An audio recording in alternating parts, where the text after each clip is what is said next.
ನಮಸ್ಕಾರ, ಕೆಎಸ್ಎನ್ ವಾರ್ತೆಗಳಿಗೆ ಸ್ವಾಗತ. ಮೊದಲಿಗೆ ಮುಖ್ಯಾಂಶಗಳು. ಕೇರಳ ಲೈಬ್ರರಿ ಕೌನ್ಸಿಲ್ ತರಬೇತಿ ಕೇಂದ್ರ ಮುಖ್ಯಮಂತ್ರಿ ಪಿಣರಾಯಿ ವಿಜಯನ್ ಅವರಿಂದ ನಾಡಿಗೆ ಸಮರ್ಪಣೆ. ಬೇಕಲ್ನಲ್ಲಿ ಗೇಟ್ವೇ ಬೇಕಲ್ ಪ್ರೀಮಿಯರ್ 5 ಸ್ಟಾರ್ ರೆಸಾರ್ಟ್ನ ಲೋಕಾರ್ಪಣೆ ಮುಖ್ಯಮಂತ್ರಿ ಪಿಣರಾಯಿ ವಿಜಯನ್ ಅವರಿಂದ. ಮಡಿಕೈ ಪುಲಿಕಲ್ ನಾಲೆಗೆ ಅಡ್ಡಲಾಗಿ ನಿರ್ಮಿಸಿರುವ ನೂತನ ಸೇತುವೆ ಸಚಿವ ಪಿಎ ಮೊಹಮ್ಮದ್ ರಿಯಾಜ್ ಅವರಿಂದ ಉದ್ಘಾಟನೆ. ನ್ಯಾಷನಲ್ ವಿಶ್ವಕರ್ಮ ಫೆಡರೇಷನ್ ರಾಷ್ಟ್ರೀಯ ಸಮ್ಮೇಳನ ಹಾಗೂ ಜಿಲ್ಲಾ ಕುಟುಂಬ ಸಂಗಮ ಕಾಸರಗೋಡು ಮುನ್ಸಿಪಲ್ ಕಾನ್ಫರೆನ್ಸ್ ಹಾಲ್ನಲ್ಲಿ. ಕಾಸರಗೋಡಿನ ಪ್ರಸಿದ್ಧ ಶ್ರೀ ಮಲ್ಲಿಕಾರ್ಜುನ ದೇವಸ್ಥಾನದಲ್ಲಿ ಕೋಟಿ ಪಂಚಾಕ್ಷರಿ ಜಪಯಜ್ಞಕ್ಕೆ ಚಾಲನೆ, ಹಲವಾರು ಮಂದಿ ಭಕ್ತರ ಆಗಮನ. ವಾರ್ತೆಗಳು ವಿವರವಾಗಿ. ಕಾಸರಗೋಡು ವಿದ್ಯಾನಗರದ ಉದಯಗಿರಿಯಲ್ಲಿರುವ ಕೇರಳ ಲೈಬ್ರರಿ ಕೌನ್ಸಿಲ್ ತರಬೇತಿ ಕೇಂದ್ರವನ್ನು ಮುಖ್ಯಮಂತ್ರಿ ಪಿಣರಾಯಿ ವಿಜಯನ್ ನಾಡಿಗೆ ಸಮರ್ಪಿಸಿದರು. ಕೇರಳ ಲೈಬ್ರರಿ ಕೌನ್ಸಿಲ್ನಲ್ಲಿ ನೋಂದಣಿ ಹೊಂದಿರುವ ಲೈಬ್ರರಿಗಳ ಹಾಗೂ ಗ್ರಂಥಪಾಲಕರಿಗೆ ವಿಮೆ ಯೋಜನೆಯನ್ನು ಶೀಘ್ರದಲ್ಲಿ ಜಾರಿಗೊಳಿಸಲಾಗುವುದು ಎಂದು ಮುಖ್ಯಮಂತ್ರಿ ಪಿಣರಾಯಿ ವಿಜಯನ್ ಹೇಳಿದರು. ಗ್ರಂಥಾಲಯಗಳು ಕೇವಲ ಪುಸ್ತಕಗಳ ಸಂಗ್ರಹ ಮತ್ತು ವಿತರಣಾ ಕೇಂದ್ರಗಳಾಗಿರದೆ ವಿಶ್ವವಿದ್ಯಾನಿಲಯದ ಪಾತ್ರವನ್ನು ಹೊಂದಿವೆ ಎಂದು ಮುಖ್ಯಮಂತ್ರಿಯವರು ಹೇಳಿದರು. ಹಿಂದೆ ಸಮಾಜವು ಪುಸ್ತಕಗಳ ಮೂಲಕ ಜಗತ್ತನ್ನು ನೋಡುತ್ತಿತ್ತು. ಎಲ್ಲ ಕಾಲೇಜುಗಳಲ್ಲಿನ ಎಲ್ಲ ಪುಸ್ತಕಗಳನ್ನು ಸರ್ಕಾರ ಡಿಜಿಟಲೀಕರಣಗೊಳಿಸಿದೆ. ಈ ಪುಸ್ತಕಗಳನ್ನು ಜನರಿಗೆ ತಲುಪಿಸಲು ಗ್ರಂಥಾಲಯಗಳು ಮುಂದಾಗಬೇಕೆಂದು ಮುಖ್ಯಮಂತ್ರಿ ಪಿಣರಾಯಿ ವಿಜಯನ್ ಹೇಳಿದರು. ഇന്ത്യൻ ദേശീയ പ്രസ്ഥാനത്തെ കരുത്തുപകരുന്ന ശക്തിയായി കേരളത്തിലെ ഗ്രന്ഥശാലകൾ പ്രവർത്തിച്ചിരുന്നു. അതുകൊണ്ട് തന്നെ നമ്മുടെ നാടിൻ്റെ ചരിത്രത്തിൻ്റെ ഭാഗമായ ഒരു പ്രസ്ഥാനമാണിത്. ഇന്ന് 10,000-ഓളം FTAted ലൈബ്രറികൾ പ്രവർത്തിക്കുന്ന ഒരു സംസ്ഥാനമാണ് കേരളം. ഇത്രയും ചെറിയൊരു പ്രദേശത്ത് ഇത്രയധികം ഗ്രന്ഥശാലകൾ പ്രവർത്തിക്കുന്നവരിടം ലോകമാകെ പരിശോധിച്ചാൽ ഇവിടെ ഉണ്ടാവുമെന്നാണ് തോന്നുന്നത്. ലോകത്തിന് മുന്നിൽ ഇന്ത്യക്ക് ഉയർത്തിക്കാട്ടാവുന്ന കേരളത്തിൻ്റെ സവിശേഷതകളിൽ ഒന്നുകൂടിയാണ് ഗ്രന്ഥശാല പ്രസ്ഥാനം. ಶಾಸಕ ಎನ್ ನೆಲಿಕುನ್ ಅಧ್ಯಕ್ಷತೆ ವಹಿಸಿದ್ದರು. ಗ್ರಂಥಲೋಕದ ಪ್ರಧಾನ ಸಂಪಾದಕ ರಾಜ್ಯ ಕಾರ್ಯಕಾರಿ ಸದಸ್ಯ PVK ಪನಯಲ್ ಪ್ರಾಸ್ತಾವಿಕ ಮಾತನಾಡಿದರು. ಸಂಸದ ರಾಜಮೋಹನ್ ಉಣ್ಣಿತಾನ್ ಮುಖ್ಯ ಭಾಷಣ ಮಾಡಿದರು. ಜಿಲ್ಲಾ ಗ್ರಂಥಾಲಯ ಪರಿಷತ್ ಅಧ್ಯಕ್ಷ KV ಕುಂಜರಾಮನ್ ವರದಿ ಮಂಡಿಸಿದರು. ಶಾಸಕರಾದ AKM Ashraf, CH Kunjambu, M Rajagopalan, ರಾಜ್ಯ ಗ್ರಂಥಾಲಯ ಪರಿಷತ್ ಉಪಾಧ್ಯಕ್ಷ AP Vijayan, Mayachandran, Ratheesh Kumar, advocate P Appukuttan, ನಗರಸಭಾ ಚೇರ್ಮನ್ ಅಬ್ಬಾಸ್ ಬೇಗ ಮುಂತಾದವರು ಮಾತನಾಡಿದ್ದರು. ಹಲವಾರು ಮಂದಿ ಗಣ್ಯರು ಉಪಸ್ಥಿತರಿದ್ದರು. ರಾಜ್ಯ ಗ್ರಂಥಾಲಯ ಪರಿಷತ್ನ ಕಾರ್ಯದರ್ಶಿ VK ಮಧು ಸ್ವಾಗತಿಸಿ ಜಿಲ್ಲಾ ಗ್ರಂಥಾಲಯ ಪರಿಷತ್ನ ಕಾರ್ಯದರ್ಶಿ P ಪ್ರಭಾಕರನ್ ಧನ್ಯವಾದವಿತ್ತರು. News bureau, Kasaragod. ಬೇಕಲ್ನಲ್ಲಿ ಗೇಟ್ವೇ ಬೇಕಲ್ ಪ್ರೀಮಿಯರ್ 5 ಸ್ಟಾರ್ ರೆಸಾರ್ಟ್ನ ಲೋಕಾರ್ಪಣೆ ನಡೆಯಿತು. ಮುಖ್ಯಮಂತ್ರಿ ಪಿಣರಾಯಿ ವಿಜಯನ್ ಲೋಕಾರ್ಪಣೆಗೊಳಿಸಿದರು. ಬೇಕಲ್ನಲ್ಲಿ ಗೇಟ್ವೇ ಬೇಕಲ್ ಪ್ರೀಮಿಯರ್ 5 ಸ್ಟಾರ್ ರೆಸಾರ್ಟ್ನ ಲೋಕಾರ್ಪಣೆಯನ್ನು ಮುಖ್ಯಮಂತ್ರಿ ಪಿಣರಾಯಿ ವಿಜಯನ್ ನೆರವೇರಿಸಿದರು. ಮುಖ್ಯಮಂತ್ರಿ ಪಿಣರಾಯಿ ವಿಜಯನ್ ಅವರು ಮಾತನಾಡಿ, ಬೇಕಲ ಪ್ರವಾಸೋದ್ಯಮವು ದೊಡ್ಡ ಪ್ರಮಾಣದಲ್ಲಿ ಬೆಳೆಯುತ್ತಿದ್ದು, ಮುಂದೆ ಈ ಪ್ರದೇಶವನ್ನು ಇನ್ನಷ್ಟು ಅಭಿವೃದ್ಧಿಪಡಿಸಲಾಗುವುದು. ಇದಕ್ಕಾಗಿ 32 ಎಕರೆ ಜಾಗವನ್ನು ಸ್ವಾಧೀನಪಡಿಸಿಕೊಂಡು 150 ಕೋಟಿ ರೂಪಾಯಿ ಹೂಡಿಕೆ ಮಾಡಲಾಗುವುದು ಎಂದು ಹೇಳಿದರು. ബേക്കൽ വിനോദസഞ്ചാര പദ്ധതിയുടെ ഭാഗമായി 32 ഏക്കർ ഭൂമിയാണ് ഏറ്റെടുത്തത്. റിസോർട്ട് ഒരുക്കുന്നതിനായി പല സംരംഭകരും മുന്നോട്ട് വന്നിരുന്നു. പല കാരണങ്ങളാൽ ചിലത് മുടങ്ങിപ്പോവുകയും ചെയ്തിരുന്നു. അപ്പോൾ പദ്ധതികൾ മുടങ്ങുന്ന നിലയുണ്ടാവരുത് എന്നതാണ് 2016 അധികാരത്തിൽ വന്ന സർക്കാർ കാണിച്ചിരുന്ന നിർബന്ധം. അത് ബേക്കലിൻ്റെ കാര്യത്തിൽ മാത്രമല്ല, സംസ്ഥാനമൊട്ടാകെ മുടങ്ങിക്കിടന്ന പദ്ധതികളെ പുനർജീവിപ്പിച്ചുകൊണ്ട് മുന്നോട്ട് പോകാൻ ಈ ಸಮೀಪನದ ಭಾಗವಾಗಿ ನಮಗೆ ಸಾಧಿಸಿತು. ಲೋಕೋಪಯೋಗಿ ಮತ್ತು ಪ್ರವಾಸೋದ್ಯಮ ಇಲಾಖೆ ಸಚಿವ PA ಮೊಹಮ್ಮದ್ ರಿಯಾಜ್ ಅಧ್ಯಕ್ಷತೆ ವಹಿಸಿದ್ದರು. സർക്കാർ മുന്നോട്ട് വെക്കുന്ന ആക്സസിബിലിറ്റി, അതുപോലെ തന്നെ ഹോസ്പിറ്റാലിറ്റി എന്നുള്ള തടസ്സങ്ങൾ നീക്കാനുള്ള ഇടപെടലുകളിൽ ഏറെ സാധ്യത വർദ്ധിപ്പിക്കുന്ന, പ്രതീക്ഷ നൽകുന്ന ചില ഫലങ്ങൾ ഇനിയുമേറെ നമുക്ക് മുന്നോട്ട് പോകാനുണ്ട്. നമ്മളെല്ലാവരും ഒരുമിച്ച് നിന്നാണ് മുന്നോട്ട് പോകേണ്ടത്. ഇവിടുത്തെ ബഹുമാനപ്പെട്ട MP, MLA മാർ, മറ്റ് ജനപ്രതിനിധികൾ, എല്ലാ രാഷ്ട്രീയ പാർട്ടികളും എല്ലാവരും ചേർന്നുകൊണ്ട് ഉത്തര മലബാറിന്റെ ടൂറിസത്തിന്റെ വികസന സാധ്യതയ്ക്ക് വേണ്ടി ഇതുവരെ പോയതുപോലെ ഒരു ടീമായി തന്നെ മുന്നോട്ട് പോകാമെന്നുള്ള ചൂണ്ടിക്കാട്ടാൻ ഞാൻ ആഗ്രഹിക്കുകയാണ്. ಜಿಲ್ಲಾ ಪಂಚಾಯಿತಿ ಅಧ್ಯಕ್ಷೆ ಬೇಬಿ ಬಾಲಕೃಷ್ಣನ್, ಜಿಲ್ಲಾಧಿಕಾರಿ ಕೆ ಇಂಬಾಶೇಖರ್, ಎಸ್ಪಿಡಿ ಶಿಲ್ಪಾ, ಪ್ರವಾಸೋದ್ಯಮ ನಿರ್ದೇಶಕಿ ಶಿಖಾ ಸುರೇಂದ್ರನ್, ಕಾಂಜಂಘಾಟ್ ಬ್ಲಾಕ್ ಪಂಚಾಯಿತಿ ಅಧ್ಯಕ್ಷ ಕೆ ಮಣಿಕಂಠನ್, ಉದುಮ ಗ್ರಾಮ ಪಂಚಾಯಿತಿ ಅಧ್ಯಕ್ಷೆ ಪಿ ಲಕ್ಷ್ಮಿ, ಪಳ್ಳಿಕರ ಗ್ರಾಮ ಪಂಚಾಯಿತಿ ಅಧ್ಯಕ್ಷ ಎಂ ಕುಮಾರನ್ ಮುಂತಾದವರು ಉಪಸ್ಥಿತರಿದ್ದರು. ಶಾಸಕ ಸಿಎಚ್ ಕುಂಜಂಬು ಸ್ವಾಗತಿಸಿ ಬಿಆರ್ಡಿಸಿ ಎಂಡಿಪಿ ಶಿಜಿನ್ ಧನ್ಯವಾದವಿತ್ತರು. News bureau, Kasaragod. ಮಲೆನಾಡು ಪ್ರದೇಶಕ್ಕಿರುವ ಸಾರಿಗೆ ಸೌಕರ್ಯ ಅಭಿವೃದ್ಧಿಪಡಿಸುವ ನಿಟ್ಟಿನಲ್ಲಿ ಮಡಿಕೈ ಪುಲಿಕಲ್ ನಾಲೆಗೆ ಅಡ್ಡಲಾಗಿ ನಿರ್ಮಿಸಿರುವ ನೂತನ ಸೇತುವೆಯನ್ನು ಸಚಿವ ಪಿಎ ಮೊಹಮ್ಮದ್ ರಿಯಾಜ್ ಉದ್ಘಾಟಿಸಿದರು. ಈ ಯೋಜನೆಯ ಮೂಲಕ ಮಲೆನಾಡು ಪ್ರದೇಶದ ಜನಜೀವನ ಹೆಚ್ಚು ಸುಗಮವಾಗಲಿದೆ ಎಂದು ಸಚಿವರು ಹೇಳಿದರು. ಮಲೆನಾಡು ಪ್ರದೇಶಕ್ಕಿರುವ ಸಾರಿಗೆ ಸೌಕರ್ಯವನ್ನು ಅಭಿವೃದ್ಧಿಪಡಿಸುವ ಪ್ರಮುಖ ಯೋಜನೆಗಳಲ್ಲಿ ಒಂದಾದ ಮಡಿಕೈ ಪುಲಿಕಲ್ ನಾಲೆಗೆ ಅಡ್ಡಲಾಗಿ ನಿರ್ಮಿಸಲಾಗಿರುವ ನೂತನ ಸೇತುವೆಯನ್ನು ಸಚಿವ ಪಿಎ ಮೊಹಮ್ಮದ್ ರಿಯಾಜ್ ಅವರು ಉದ್ಘಾಟಿಸಿದಾಗ ಅದು ನಾಡಿನ ಹಬ್ಬವಾಗಿ ಮಾರ್ಪಟ್ಟಿತು. ಹಲವು ವರ್ಷಗಳಿಂದ ಊರವರು ಕಾಯುತ್ತಿದ್ದ ಈ ಯೋಜನೆ ಪೂರ್ಣಗೊಳ್ಳುವುದರೊಂದಿಗೆ ಸ್ಥಳೀಯರಿಗೆ ನಿರಾಳವಾಗಿದೆ. ಪಾಡನಕಾಡ್ ವೆಳ್ಳರಿಕುಂಡ್ ರಸ್ತೆ ಅಭಿವೃದ್ಧಿ ಯೋಜನೆಯ ಭಾಗವಾಗಿ ಪುಲಿಕಲ್ ಸೇತುವೆಯನ್ನು ನಿರ್ಮಿಸಿರುವುದು, ರಸ್ತೆ ಅಗಲೀಕರಣ ಮಾಡಿ ಏರಿಳಿತ ಕಡಿಮೆ ಮಾಡಿ ಯೋಜನೆ ಅನುಷ್ಠಾನಗೊಳಿಸುವುದು. 3.29 ಕೋಟಿ ವೆಚ್ಚದಲ್ಲಿ ಪುಲಿಕಲ್ ಸೇತುವೆ ಪೂರ್ಣಗೊಂಡಿದೆ. ಮಡಿಕೈ, ಕೋಡುಂಬೇಳೂರು, ಕಿನಾನೂರ್, ಕರಿಂದಲ ಪಂಚಾಯತ್ಗಳ ಮೂಲಕ ಇದು ಹಾದು ಹೋಗುತ್ತದೆ. ಅಪಾಯಕಾರಿ ಸ್ಥಿತಿಯಲ್ಲಿದ್ದ ಹಳೆಯ ಕ್ರಾಸ್ ಬಾರ್ ಕಂ ಸೇತುವೆಯನ್ನು ಕೆಡವಿ ಹೊಸ ಸೇತುವೆ ನಿರ್ಮಿಸಲಾಗಿರುವುದು. ಹಳೆ ಸೇತುವೆ ಮೂಲಕ ಸಂಚಾರ ನಿಷೇಧಿಸಿದ ಹಿನ್ನೆಲೆಯಲ್ಲಿ ಇಲ್ಲಿನ ನಿವಾಸಿಗಳು ಸಾಕಷ್ಟು ತೊಂದರೆ ಅನುಭವಿಸಬೇಕಾಯಿತು. ನೂತನ ಸೇತುವೆ ನಿರ್ಮಾಣದ ಮೂಲಕ ನೀಲೇಶ್ವರ, ಎರಿಕುಳಂ, ಕಾಂಚಿರಪೋಯಲ್ ರಸ್ತೆಯಲ್ಲಿ ಸಂಚಾರ ಸುಗಮವಾಗಲಿದೆ ಎಂಬುದು ನಿರೀಕ್ಷೆ. ಈ ಯೋಜನೆಯಿಂದ ಮಲೆನಾಡು ಪ್ರದೇಶಗಳ ಜನಜೀವನ ಸುಗಮವಾಗಲಿದೆ ಎಂದು ಸಚಿವರು ಹೇಳಿದರು. ಯೋಜನೆಯ ಅನುಷ್ಠಾನಕ್ಕೆ ಸಹಕರಿಸಿದ ಎಲ್ಲರಿಗೂ ಸಚಿವರು ಕೃತಜ್ಞತೆ ಸಲ್ಲಿಸಿದರು. കേരളത്തിൽ NH66 വിവിധ സ്ട്രെച്ചുകളുണ്ട്. ലോകത്തെവിടെയുമുള്ള മലയാളിയുടെ ചിരകാല സ്വപ്നമായ കാസർഗോഡ് മുതൽ തിരുവനന്തപുരം വരെ 45 മീറ്റർ 6 വരി പ്രിയപ്പെട്ടവരെ 2025 ഡിസംബറോടുകൂടി പൂർത്തീകരിക്കാനാകുമെന്നുള്ള സന്തോഷ വിവരം നിങ്ങളെ അറിയിക്കാൻ ഞാൻ ആഗ്രഹിക്കുകയാണ്. ಶಾಸಕ ಇ ಚಂದ್ರಶೇಖರನ್, ಜಿಲ್ಲಾ ಪಂಚಾಯತ್ ಅಧ್ಯಕ್ಷೆ ಬೇಬಿ ಬಾಲಕೃಷ್ಣನ್ ಮುಂತಾದವರು ಭಾಗವಹಿಸಿದ್ದರು. News bureau, Kasaragod.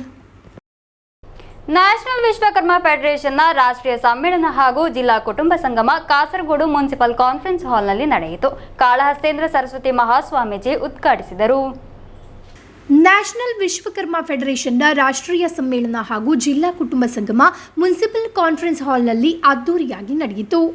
ಭಾರತೀಯ ಸಂಸ್ಕೃತಿಯನ್ನು ಉಳಿಸಲು ಹಾಗೂ ಬೆಳೆಸುವ ಪ್ರಮುಖ ಕೊಂಡಿಯಾಗಿರುವ ವಿಶ್ವಕರ್ಮರನ್ನು ರಕ್ಷಿಸಲಿರುವ ಕ್ರಮಗಳನ್ನು ಸ್ವೀಕರಿಸಬೇಕೆಂದು ಕೇಂದ್ರ, ರಾಜ್ಯ ಸರ್ಕಾರದೊಂದಿಗೆ ಸಮ್ಮೇಳನ ಆಗ್ರಹಿಸಿತು.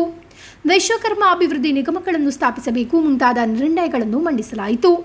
ಕಾರ್ಯಕ್ರಮವನ್ನು ಕಾಳಹಸ್ತೇಂದ್ರ ಸರಸ್ವತಿ ಮಹಾಸ್ವಾಮೀಜಿ ಅವರು ಉದ್ಘಾಟಿಸಿದರು.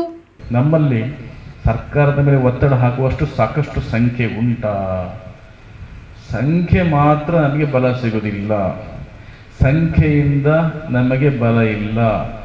ಸಂಖ್ಯೆ ಒಟ್ಟಾದಾಗ, ಒಗ್ಗಟ್ಟಾದಾಗ ಮಾತ್ರ ನಮಗೆ ಬಲ ಸಿಗುವಂಥದ್ದು. ಅದನ್ನು ತುಂಬ ನಾವು ಯೋಚನೆ ಮಾಡಬೇಕು. ನಾವು 80% ಇದ್ದೇವೆ, 30% ಇದ್ದೇವೆ, ಅದು ಯಾವುದಕ್ಕೂ ಸೇರೋದಿಲ್ಲ, ಅಲ್ಲೊಂದು ಇಲ್ಲೊಂದು ಇದ್ದೇವೆ ಅಂತ ಹೇಳಿದರೆ ನಮಗೆ ಬಲ ಇಲ್ಲ. ಈ ರೀತಿ ಸಮ್ಮೇಳನ ಆದಾಗ ಇಲ್ಲಿ ಜಾಗ ತುಂಬಿ ಹೊರಗೂ ಕೂಡ ಜನ ನಿಲ್ಲುವಷ್ಟು ಸಂಖ್ಯೆ ನಾವು ಸೇರಿಕೊಂಡಾಗ ಮಾತ್ರ ನಮಗೆ ರಾಜಕಾರಣಿಗಳ ದೃಷ್ಟಿ ನಮ್ಮ ಮೇಲೆ ಬೀಳಲಿಕ್ಕೆ ಸಾಧ್ಯ. ನಮ್ಮೆಲ್ಲರ ಏನು ಮನವಿ ಇದೆಯದು ಅವ್ರಿಗೆ ಮುಟ್ಲಿಕ್ಕೆ ಸಾಧ್ಯ. ಹಾಗಾಗಿ ಸಂಖ್ಯೆಯೊಂದಿಗೆ ಸಂಘಟನೆಯು ಕೂಡ ನಮ್ಮಲ್ಲಿ ದೃಢವಾದಾಗ ಮಾತ್ರ ನಮಗೆ ಬಲ ಬರ್ತದೆ. ಆ ಚಿಂತನೆಯನ್ನು ನೀವೆಲ್ಲ ದೃಢವಾಗಿ ಯೋಚನೆ ಮಾಡಿ ಜಾರಿಗೆ ತನ್ನಿ. ನಮ್ಮ ಸಂಘಟನೆ ಅದು ಇದು ಏನಂತಲ್ಲ, ಯಾವುದಿದ್ರೂ ನಾವು ಸಂಘಟಕರಾಗುವ, ಬೆಳೆಸುವ. ದೇವಸ್ಥಾನ ಈ ರೀತಿಯ ಸಂಘಟನೆಗಳು ಪರಸ್ಪರ ಭಿನ್ನಾಭಿಪ್ರಾಯ ಎಂದೂ ಕೂಡ ತಂದುಕೊಳ್ಬಾರ್ದು. ನಾವೆಲ್ಲ ಒಂದಾದಾಗ ಮಾತ್ರ ನಮಗೆ ಬಲ ಸಿಗುವಂಥದ್ದು. ರಾಷ್ಟ್ರೀಯ ಅಧ್ಯಕ್ಷ ಸೀತಾರಾಮ ಆಚಾರ್ಯ ಅಧ್ಯಕ್ಷತೆ ವಹಿಸಿದ್ದರು. ರಾಷ್ಟ್ರೀಯ ಕೋಶಾಧಿಕಾರಿ ರಾಘವನ್ ದೊಡ್ಡವಯಲ್, ರಾಜ್ಯಾಧ್ಯಕ್ಷ ಸಿಕೆ ಅಂಬಿ, ಸಮಿತಿ ಸದಸ್ಯೆ ವಾಸಂತಿ ಜೆ ಆಚಾರ್ಯ, ರಾಷ್ಟ್ರೀಯ ಉಪಾಧ್ಯಕ್ಷ ಶಶಿ ಪಕರ ಎಂಬಿವರು ಮಾತನಾಡಿದರು. ರಾಷ್ಟ್ರೀಯ ಪ್ರಧಾನ ಕಾರ್ಯದರ್ಶಿ ರಾಘವನ್ ಕೊಳತ್ತೂರು ಸ್ವಾಗತಿಸಿದರು. ನಂತರ ಜಿಲ್ಲಾ ಕುಟುಂಬ ಸಂಗಮ ನಡೆಯಿತು. ಜಿಲ್ಲಾ ಕಾರ್ಯದರ್ಶಿ ಶ್ಯಾಮಲಾ ಸೂರ್ಯನ್ ವರದಿ ಮಂಡಿಸಿದರು. ಕೋಶಾಧಿಕಾರಿ ಪಿಕೆ ವಿಜಯನ್ ಆದಾಯ ವೆಚ್ಚಲಕ ಮಂಡಿಸಿದರು. ರಾಜ್ಯ ಉಪಾಧ್ಯಕ್ಷ ವಿಷ್ಣು ಆಚಾರ್ಯ, ಸತೀಶನ್, ಸುಮೇಶ್, ಸಂತೋಷ್ ಕಯ್ಯೂರ್, ನಿಶಾಚಂದ್ರನ್, ಕೆಎಂ ಗೀತಾ ತ್ರಿಶೂರ್ ಮುಂತಾದವರು ಮಾತನಾಡಿದರು. ಓಂನಾ ಅಂಬಿ ಧನ್ಯವಾದವಿತ್ತರು. ನೂತನ ಪದಾಧಿಕಾರಿಗಳನ್ನು ಆಯ್ಕೆ ಮಾಡಲಾಯಿತು. ಸೀತಾರಾಮ ಆಚಾರ್ಯ ರಾಷ್ಟ್ರೀಯ ಅಧ್ಯಕ್ಷರಾಗಿ, ರಾಘವನ್ ಕೊಳತ್ತೂರು ಪ್ರಧಾನ ಕಾರ್ಯದರ್ಶಿಯಾಗಿ, ಸುಮೇಶ್ ಬಳಚಿರ ಕೋಶಾಧಿಕಾರಿಯಾಗಿ ಆಯ್ಕೆಯಾದರು. ಜಿಲ್ಲಾ ಪದಾಧಿಕಾರಿಗಳಾಗಿ ವಿಷ್ಣು ಆಚಾರ್ಯ ಜಿಲ್ಲಾಧ್ಯಕ್ಷರಾಗಿ ನಿಶಾ ಚಂದ್ರನ್ ಜಿಲ್ಲಾ ಕಾರ್ಯದರ್ಶಿಯಾಗಿ ಓಮನಾ ಅಂಬಿ ಕೋಶಾಧಿಕಾರಿಯಾಗಿ ಆಯ್ಕೆಯಾದರು. News bureau, Kasaragod. ಕಾಸರಗೋಡಿನ ಪ್ರಸಿದ್ಧ ಶ್ರೀ ಮಲ್ಲಿಕಾರ್ಜುನ ದೇವಸ್ಥಾನದಲ್ಲಿ ರಾಜ್ಯದ ಇತಿಹಾಸದಲ್ಲೇ ಪ್ರಪ್ರಥಮ ಬಾರಿಗೆ ನಡೆಯುವ ಕೋಟಿ ಪಂಚಾಕ್ಷರಿ ಜಪಯಜ್ಞಕ್ಕೆ ಚಾಲನೆ ದೊರಕಿತು. ಹಲವಾರು ಮಂದಿ ಭಕ್ತರು ಆಗಮಿಸಿದ್ದರು. ನಗರದ ಪ್ರಸಿದ್ಧ ಶ್ರೀ ಮಲ್ಲಿಕಾರ್ಜುನ ದೇವಸ್ಥಾನದಲ್ಲಿ ಉಚ್ಚಿಲ ಪದ್ಮನಾಭ ತಂತ್ರಿಯವರ ಕಾರ್ಮಿಕತ್ವದಲ್ಲಿ ನಡೆಯುವ ಕೋಟಿ ಪಂಚಾಕ್ಷರಿ ಜಪಯಜ್ಞಕ್ಕೆ ಭಕ್ತಿಪೂರ್ವಕವಾಗಿ ಚಾಲನೆ ದೊರಕಿತು. ಬೆಳಗ್ಗೆ ದೇವತಾ ಪ್ರಾರ್ಥನೆ ನಡೆಯಿತು. ನಂತರ ಎಡನೀರು ಮಠದ ಪೀಠಾಧಿಪತಿಗಳಾದ ಸಚ್ಚಿದಾನಂದ ಭಾರತಿ ಸ್ವಾಮೀಜಿಯವರು ಆಗಮಿಸಿ ಕೋಟಿ ಪಂಚಾಕ್ಷರಿ ಜಪಯಜ್ಞಕ್ಕೆ ಪ್ರಥಮ ಸಂಹಿತೆ ಸಮರ್ಪಿಸಿದರು.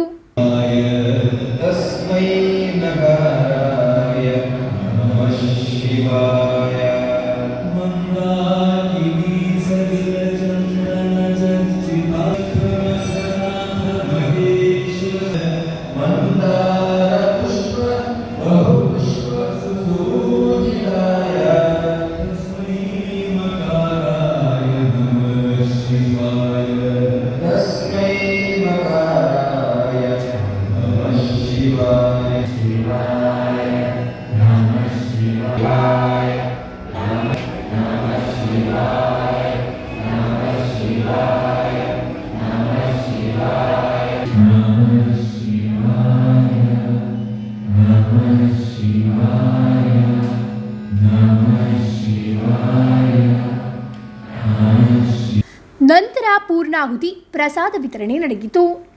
ಅನ್ನ ಸಂತರ್ಪಣೆಯನ್ನು ಏರ್ಪಡಿಸಲಾಗಿತ್ತು. ಹಲವಾರು ಮಂದಿ ಭಕ್ತರು ಆಗಮಿಸಿದ್ದರು. 18ರಂದು ಶ್ರೀಚಕ್ರ ಪೂಜೆ ಹಾಗೂ 19ರವರೆಗೆ ಪ್ರತಿದಿನ ಮಧ್ಯಾಹ್ನದವರೆಗೆ ಶಿವ ಪಂಚಾಕ್ಷರಿ ಜಪಯಜ್ಞ ನಡೆಯಲಿದೆ. 19ರಂದು ರುದ್ರಹೋಮ ಸಂಪನ್ನಗೊಳ್ಳಲಿದೆ. News bureau, Kasaragod. Kasaragod block Congress ಸಮಿತಿಯ ನೇತೃತ್ವದಲ್ಲಿ ವಿದ್ಯಾನಗರ ವಿದ್ಯುತ್ ಭವನಕ್ಕೆ ಪ್ರತಿಭಟನಾ ಮಾರ್ಚ್ ನಡೆಸಲಾಯಿತು. ವಿದ್ಯುತ್ ದರ ಹೆಚ್ಚಿಸಿದ ಎಲ್ಡಿಎಫ್ ಸರ್ಕಾರದ ಜನವಿರೋಧಿ ಕ್ರಮದ ವಿರುದ್ಧವಾಗಿದೆ ಮಾರ್ಚ್ ನಡೆಸಿರುವುದು.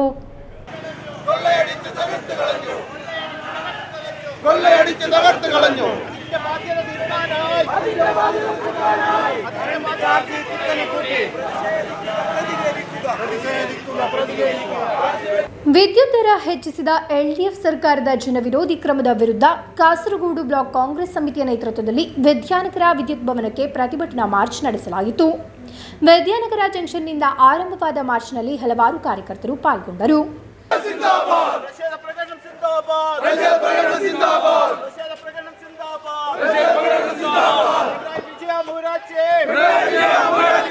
ಡಿಸಿಸಿ ಅಧ್ಯಕ್ಷ ಪಿಕೆ ഫൈസൽ ഉദ്ഘാടിಸಿದರು.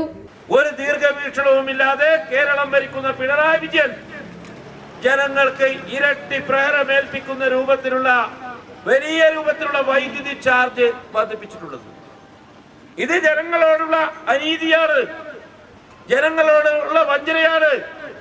വിലക്കയറ്റം കൊണ്ട് ജനങ്ങൾ പൊറുതിമുട്ടുമ്പോൾ ആ വിലക്കയറ്റം പിടിച്ചു നിർത്തുവാനുള്ള ഒരു നടപടിയും എടുക്കുവാൻ കേരളം ഭരിക്കുന്ന പിണറായി സർക്കാരിന് സാധിക്കുന്നില്ല.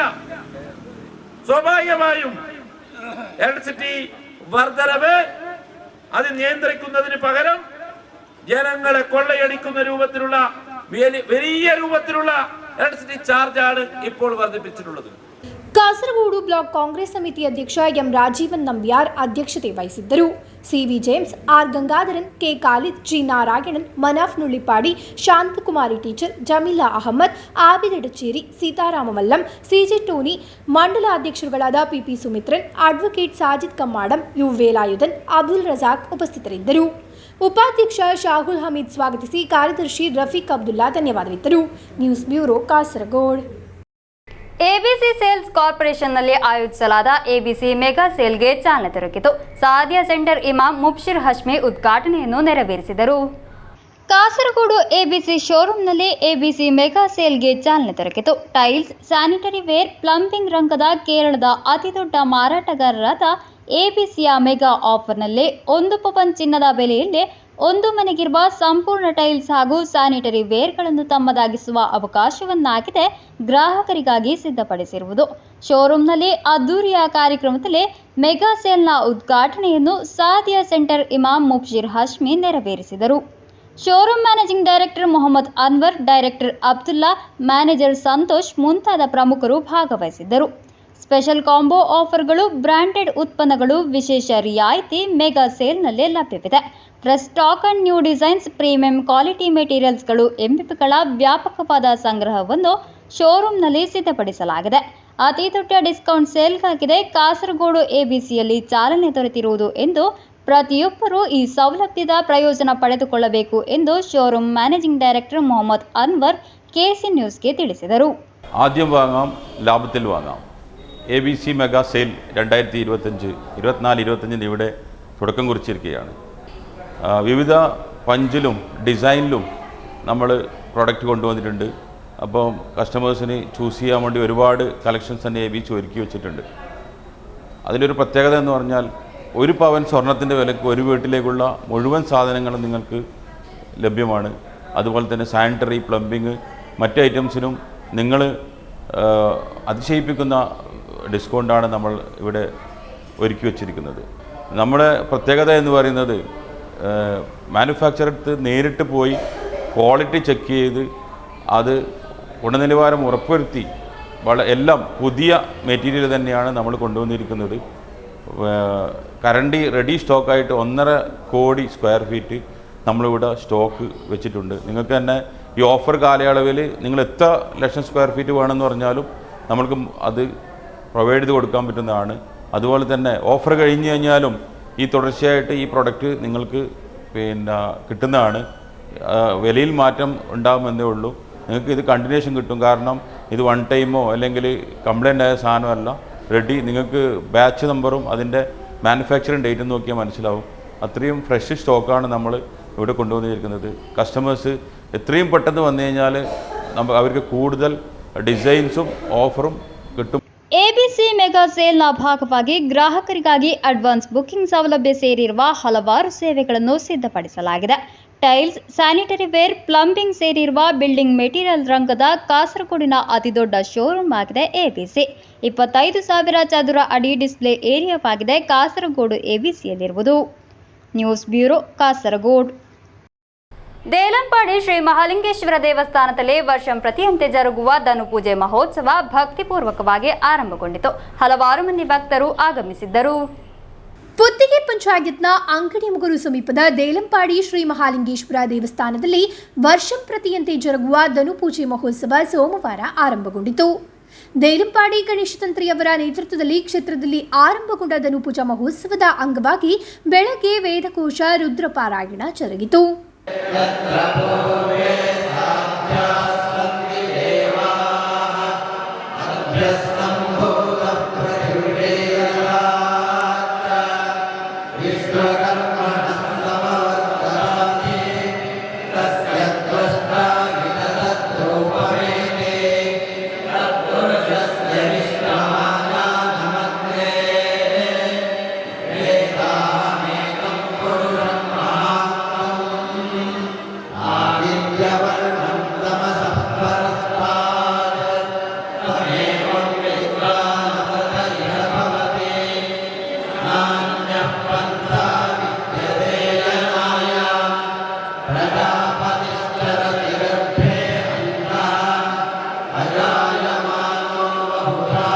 ನಂತರ ಮಹಾಪೂಜೆ ನಡೆಯಿತು.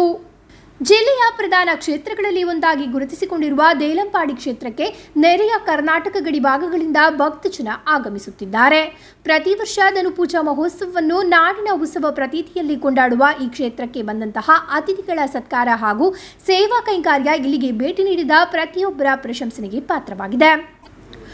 1 ತಿಂಗಳ ಪರ್ಯಂತ ಜರುಗುವ ಧನುಪೂಜಾ ಮಹೋತ್ಸವ ಜನವರಿ 14ರಂದು ಸಮಾಪ್ತಿಗೊಳ್ಳಲಿದೆ. News bureau, Kasaragod. ಕಾಸರಗೋಡು ದೇವರಗುಡ್ಡೆ ಶ್ರೀಶೈಲ ಮಹಾದೇವ ದೇವಸ್ಥಾನದಲ್ಲಿ ಕಳೆದ 10 ವರ್ಷಗಳಿಂದ ನಡೆದು ಬರುತ್ತಿರುವ ಧನುಪೂಜಾ ಮಹೋತ್ಸವದ ದಶಮಾನೋತ್ಸವ ಸಂಭ್ರಮ ಹಾಗೂ ಧನುಪೂಜಾ ಮಹೋತ್ಸವಕ್ಕೆ ಅದ್ದೂರಿಯ ಚಾಲನೆ ದೊರಕಿತು. ಖ್ಯಾತ ವಾಗ್ಮಿ ಹಾರಿಕಾ ಮಂಜುನಾಥ್ ಉದ್ಘಾಟಿಸಿದರು. ಕಾಸರಗೋಡು ದೇವರಗುಡ್ಡೆ ಶ್ರೀಶೈಲ ಮಹಾದೇವ ದೇವಸ್ಥಾನದಲ್ಲಿ ಕಳೆದ 10 ವರ್ಷಗಳಿಂದ ನಡೆದು ಬರುತ್ತಿರುವ ಧನುಪೂಜಾ ಮಹೋತ್ಸವದ ದಶಮಾನೋತ್ಸವ ಸಂಭ್ರಮ ಹಾಗೂ ಡಿಸೆಂಬರ್ 15ರಿಂದ ಜನವರಿ 14ರವರೆಗೆ ನಡೆಯಲಿರುವ ಧನುಪೂಜಾ ಮಹೋತ್ಸವಕ್ಕೆ ಅದ್ದೂರಿಯ ಚಾಲನೆ ದೊರಕಿತು. ಖ್ಯಾತ ವಾಗ್ಮಿ ಹಾರಿಕಾ ಮಂಜುನಾಥ್ ಉದ್ಘಾಟಿಸಿ ಮಾತನಾಡಿದರು.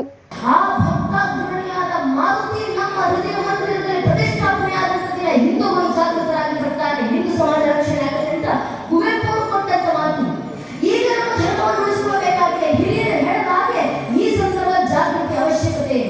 ಯಾವ ಜಾಗೃತಿ ಶ್ರೀಕೃಷ್ಣ ಪರಮಾತ್ಮ ನಮ್ಗೆ ಕರೆಯನ್ನು ಕೊಟ್ಟಿದ್ದಲ್ಲ.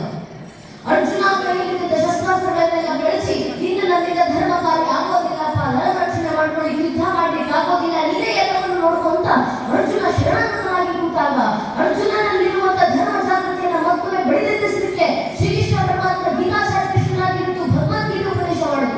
ಕ್ಷೇತ್ರದ ತಂತ್ರಿವರ್ಯ ಬ್ರಹ್ಮಶ್ರೀ ಉಳಿತಾಯ ವಿಷ್ಣು ಆಸ್ರ ಆಶೀರ್ವಚನ ನೀಡಿದರು. ಖ್ಯಾತ ಕಣ್ಣುತಜ್ಞ ಹಾಗೂ ಧಾರ್ಮಿಕ ಮುಂದಾಳು ಡಾಕ್ಟರ್ ಅನಂತ ಕಾಮತ್ ಅಧ್ಯಕ್ಷತೆ ವಹಿಸಿದ್ದರು. ಧನುಪೂಜಾ ಸಮಿತಿಯ ಗೌರವಾಧ್ಯಕ್ಷ ಡಾಕ್ಟರ್ ಜಯಪ್ರಕಾಶ್ ನಾಯ್ಕ್, ಧನುಪೂಜಾ ಸಮಿತಿಯ ಅಧ್ಯಕ್ಷ ಅಡ್ವೊಕೇಟ್ ಸದಾನಂದ ರೈ, ಶ್ರೀಶೈಲ ಮಹಾದೇವ ಸೇವಾ ಟ್ರಸ್ಟ್ ಅಧ್ಯಕ್ಷ ಸುಭಾಷ್ ಪಾಟಾಲಿ, ಧನುಪೂಜಾ ಸಮಿತಿಯ ನಿಕಟಪೂರ್ವ ಅಧ್ಯಕ್ಷ ದಿನೇಶ್ ಎಂಟಿ ಮುಂತಾದವರು ಮಾತನಾಡಿದರು. ಶ್ರೀ ಮಹಾದೇವ ಸೇವಾ ಟ್ರಸ್ಟ್ ಪ್ರಧಾನ ಕಾರ್ಯದರ್ಶಿ ನಿಶಾಂತ್ ಗಂಗೆ ಸ್ವಾಗತಿಸಿ ಸೇವಾ ಟ್ರಸ್ಟ್ ಎಕ್ಸಿಕ್ಯೂಟಿವ್ ಸದಸ್ಯರಾದ ಗಣೇಶ್ ಗಟ್ಟಿ ಮಾನಿಪ್ಪಾಡಿ ಧನ್ಯವಾದವಿತ್ತರು. ನಂತರ ಮಹಾಪೂಜೆ ಪ್ರಸಾದ ವಿತರಣೆ ಜರುಗಿತು. ಕಾರ್ಯಕ್ರಮದಲ್ಲಿ ಹಲವಾರು ಮಂದಿ ಭಕ್ತಾದಿಗಳು ಭಾಗವಹಿಸಿದರು. News bureau Kasaragod. Fireflies NGO ವತಿಯಿಂದ ಕಾಸರಗೋಡು ಹೊಸ ಬಸ್ ನಿಲ್ದಾಣದಲ್ಲಿ ಬ್ರೈನ್ ಸೈಕಲ್ ಚಾಲೆಂಜ್ ಆಯೋಜಿಸಲಾಯಿತು. ಎನ್ಜಿಒದ ಕಾರ್ಯಚಟುವಟಿಕೆಗಳನ್ನು ಜನರಿಗೆ ಅರಿವು ಮೂಡಿಸುವ ಸಲುವಾಗಿಯಾಗಿತ್ತು ಕಾರ್ಯಕ್ರಮ ಆಯೋಜಿಸಿರುವುದು. ಫೈರ್ಫ್ಲೈಸ್ ಎನ್ಜಿಒ ವತಿಯಿಂದ ಕಾಸರಗೋಡು ಹೊಸ ಬಸ್ ನಿಲ್ದಾಣದಲ್ಲಿ ಇದೇ 21ರಿಂದ 31ರವರೆಗೆ ನಡೆಯಲಿರುವ ಬೇಕಲ್ ಕಾರ್ನಿವಲ್ನ ಮುನ್ನೋಡಿಯಾಗಿ ಬ್ರೈನ್ ಸೈಕಲ್ ಚಾಲೆಂಜ್ ಆಯೋಜಿಸಲಾಯಿತು. ಫೈರ್ಫ್ಲೈಸ್ ಎನ್ಜಿಒದ ಕಾರ್ಯಚಟುವಟಿಕೆಗಳನ್ನು ಜನರಿಗೆ ಅರಿವು ಮೂಡಿಸುವುದರ ಜೊತೆಗೆ ಬೇಕಲ್ ಕಾರ್ನಿವಲ್ನಲ್ಲಿ ಎನ್ಜಿಒ ಆಯೋಜಿಸುವ ಕಾರ್ಯಚಟುವಟಿಕೆಗಳನ್ನು ಜನರಿಗೆ ತಲುಪಿಸುವ ಸಲುವಾಗಿಯಾಗಿತ್ತು ಕಾರ್ಯಕ್ರಮ ಆಯೋಜನೆ ಮಾಡಲಾಗಿರುವುದು. ಕಾರ್ಯಕ್ರಮಕ್ಕೆ ದೀಕ್ಷಿತ್ ಯುವಿ, ಜಾಫರ್, ಆಶಿಕ್, ಅಭಿರಾಮ್, ವೈಷ್ಣವಿ, ವಿಶಾಖ್, ಮಿಥ್ಲಾಸ್ ಮುಂತಾದವರು ನೇತೃತ್ವ ವಹಿಸಿದ್ದರು. News bureau Kasaragod. Energy management ಸೆಂಟರ್ನ ಆಶ್ರಯದಲ್ಲಿ ರಾಷ್ಟ್ರೀಯ ಇಂಧನ ಸಂರಕ್ಷಣಾ ದಿನವನ್ನು ಆಚರಿಸಲಾಯಿತು. ಜಿಎಚ್ಎಸ್ಎಸ್ ಕಾಸರಗೋಡಿನಲ್ಲಿ ನಡೆದ ಕಾರ್ಯಕ್ರಮವನ್ನು ನಗರಸಭಾ ಚೇರ್ಮನ್ ಅಬ್ಬಾಸ್ ಬೇಗಂ ಉದ್ಘಾಟಿಸಿದರು. ಎನರ್ಜಿ ಮ್ಯಾನೇಜ್ಮೆಂಟ್ ಸೆಂಟರ್ನ ಆಶ್ರಯದಲ್ಲಿ ಶಾಲಾ ಎನರ್ಜಿ ಕ್ಲಬ್ ವಿಜ್ಞಾನ ರಂಗದ ಸಹಯೋಗದಲ್ಲಿ ರಾಷ್ಟ್ರೀಯ ಇಂಧನ ಸಂರಕ್ಷಣಾ ದಿನಾಚರಣೆಯನ್ನು ಹಮ್ಮಿಕೊಳ್ಳಲಾಯಿತು. ಜಿಎಚ್ಎಸ್ಎಸ್ കാസർഗോഡിನಲ್ಲಿ ನಡೆದ ಕಾರ್ಯಕ್ರಮವನ್ನು നഗരസഭാ ചെയർമാൻ അബ്ബാസ് ബീഗം ഉദ്ഘാಟಿಸಿದರು. ദൈവം നമുക്ക് കനിഞ്ഞു നൽകിയ ഓരോ സംവിധാനമാണ് നമുക്ക് പുഴകളും നദികളും അതുപോലെ കുന്നുകളും എന്ന് പറയുന്നത്. ഈ സംവിധാനത്തെ ജനങ്ങൾ നമ്മൾ മനുഷ്യർ അതിനെ മാറ്റിയെടുക്കുമ്പോഴാണ് പ്രകൃതി നമ്മളോട് പകരം കൂട്ടാൻ വേണ്ടി വരുന്നത് എന്നുള്ളത് കൂടി നമ്മുടെ കുട്ടികൾ മനസ്സിലാക്കേണ്ടതുണ്ട്. അപ്പോൾ ಕಾಸರಗೋಡು ನಗರಸಭೆ ಅಭಿವೃದ್ಧಿ ಸ್ಥಾಯಿ ಸಮಿತಿ ಚೇರ್ಮನ್ ಸಾಹಿರ್ ಅಬ್ಬಾಸ್ ಅಧ್ಯಕ್ಷತೆ ವಹಿಸಿದ್ದರು. ಕಾಸರಗೋಡು ಜಿಲ್ಲಾ ಶಿಕ್ಷಣ ಉಪನಿರ್ದೇಶಕ ಟಿವಿ ಮಧುಸೂದನ್ ಮುಖ್ಯ ಅತಿಥಿಯಾಗಿದ್ದರು. ಶಾಲೆಯ ಹಿರಿಯ ಶಿಕ್ಷಕಿ B Ushakumari, SMC chairman Ancy K Mathew, Pradeep ಕುಮಾರಿಯು, ಅನಿತಾ ಎನ್ ಭಾಗವಹಿಸಿದ್ದರು. ಕಾರ್ಯಕ್ರಮದಲ್ಲಿ KSEB Kasaragod Nellikunnu section sub engineer Shaiju PS, ವಿದ್ಯಾರ್ಥಿಗಳು, ಶಿಕ್ಷಕರು ಹಾಗೂ ಸಾರ್ವಜನಿಕರಿಗಾಗಿ ಇಂಧನ ಸಂರಕ್ಷಣೆ ಜಾಗೃತಿ ತರಗತಿ ಹಾಗೂ ಪ್ರತಿಜ್ಞೆಯನ್ನು ನಡೆಸಿದರು. ವಿಜ್ಞಾನ ರಂಗದ ಜಿಲ್ಲಾ ಸಂಯೋಜಕ ಮಧುಸೂದನನ್ ಎ ಸ್ವಾಗತಿಸಿ ಉಪಜಿಲ್ಲಾ ಸಂಯೋಜಕ ಮದನನ್ ಸಿಕೆ ಧನ್ಯವಾದವಿತ್ತರು. News bureau Kasaragod. ಕೊನೆಯಲ್ಲಿ ಮತ್ತೊಮ್ಮೆ ಮುಖ್ಯಾಂಶಗಳು. ಕೇರಳ ಲೈಬ್ರರಿ ಕೌನ್ಸಿಲ್ ತರಬೇತಿ ಕೇಂದ್ರ ಮುಖ್ಯಮಂತ್ರಿ ಪಿಣರಾಯಿ ವಿಜಯನ್ ಅವರಿಂದ ನಾಡಿಗೆ ಸಮರ್ಪಣೆ. ಬೇಕಲ್ನಲ್ಲಿ ಗೇಟ್ವೇ ಬೇಕಲ್ ಪ್ರೀಮಿಯರ್ 5 ಸ್ಟಾರ್ ರೆಸಾರ್ಟ್ನ ಲೋಕಾರ್ಪಣೆ ಮುಖ್ಯಮಂತ್ರಿ ಪಿಣರಾಯಿ ವಿಜಯನ್ ಅವರಿಂದ. ಮಡಿಕೈ ಪುಲಿಕಲ್ ನಾಲಿಗೆ ಅಡ್ಡಲಾಗಿ ನಿರ್ಮಿಸಿರುವ ನೂತನ ಸೇತುವೆ ಸಚಿವ ಪಿಎ ಮೊಹಮ್ಮದ್ ರಿಯಾಜ್ ಅವರಿಂದ ಉದ್ಘಾಟನೆ. ನ್ಯಾಷನಲ್ ವಿಶ್ವಕರ್ಮ ಫೆಡರೇಷನ್ ರಾಷ್ಟ್ರೀಯ ಸಮ್ಮೇಳನ ಹಾಗೂ ಜಿಲ್ಲಾ ಕುಟುಂಬ ಸಂಗಮ ಕಾಸರಗೋಡು ಮುನ್ಸಿಪಲ್ ಕಾನ್ಫರೆನ್ಸ್ ಹಾಲ್ನಲ್ಲಿ. ಕಾಸರಗೋಡಿನ ಪ್ರಸಿದ್ಧ ಶ್ರೀ ಮಲ್ಲಿಕಾರ್ಜುನ ದೇವಸ್ಥಾನದಲ್ಲಿ ಕೋಟಿ ಪಂಚಾಕ್ಷರಿ ಜಪಯಜ್ಞಕ್ಕೆ ಚಾಲನೆ, ಹಲವಾರು ಮಂದಿ ಭಕ್ತರ ಆಗಮನ.